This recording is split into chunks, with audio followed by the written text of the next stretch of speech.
Hello viewers, আসসালামু আলাইকুম। সবাই কেমন আছেন? সবাইকে শুভ দুপুর। আলহামদুলিল্লাহ আমিও ভালো আছি। তো আমি দুপুরে রান্না করতেছি। আজকে দেরি হয়ে গেছে অনেক। মেয়েকে স্কুলে নিয়ে গিয়েছিলাম, তো যার কারণে আসতে দেরি হয়ে গেছে, 11:30 বেজে গেছে। তো রান্না করতে করতে প্রচুর দেরি হয়ে যাচ্ছে। তো আমি অলরেডি রান্না করে বলছি, ডাল রান্না করছি, ভাজি রান্না করছি, এখন ছোটো মাছ রান্না করব। এগুলো ভিডিও করিনি, শুধু ছোটো মাছের রেসিপিটা আপনাদের দেখাইতেছি। ছোটো মাছের রেসিপিটা কীভাবে মাখাবো সেটাই দেখেন। ধনিয়ার গুঁড়া দিয়ে দিলাম, হলুদের গুঁড়া পরে দিব, দেখি সরো সরো তোমরা সরো, পরে দেব মরিচের গুঁড়া। ভাত খাও গে?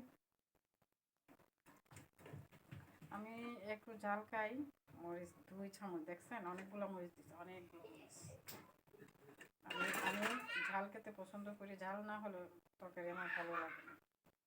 লবণ দিয়ে দিলাম। এবার দিয়ে দিব তেল পরিমাণ মতো। ওকে, এবার শেষ সব কিছু দেওয়া। এখন আমি মাখিয়ে নেব।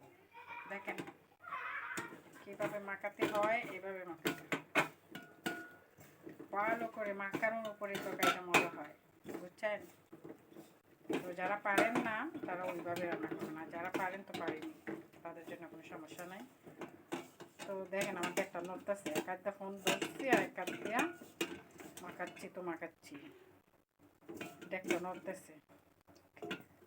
এখন আমি মাছ দিয়ে দেব। মাছ, মলা মাছ, দেখছেন মলা মাছটি দিয়ে দেব। আমার জায়গাও কম, ফুটা ফুটা দেব। আমার আসলে জায়গা কম, সোলার এখানে স্পেস কম, যার কারণে এই যে একটা নড়তেছে, সোলার উপরে একটা মাটিতেছি। দামও দিয়ে দিছিল, কোন কিছু লাগবে না।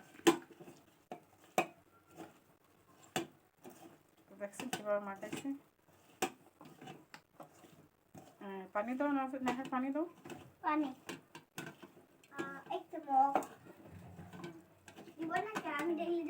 আস্তে আস্তে দাও, আস্তে আস্তে।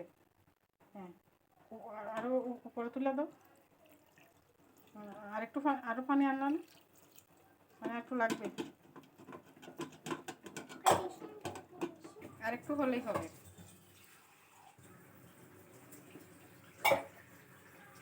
দেখছেন? দাও, একটু দাও। হ্যাঁ হ্যাঁ হ্যাঁ, একটু দিয়ে দাও, দেও তো, সবগুলো দাও। হ্যাঁ, এই যে হয়ে গেছে মাছ মাখা। এখন আমি এটা চড়চড়ি করবো, শুকিয়ে নেব না, পানিটা জাল দিতে শুকিয়ে নেব। দেখছেন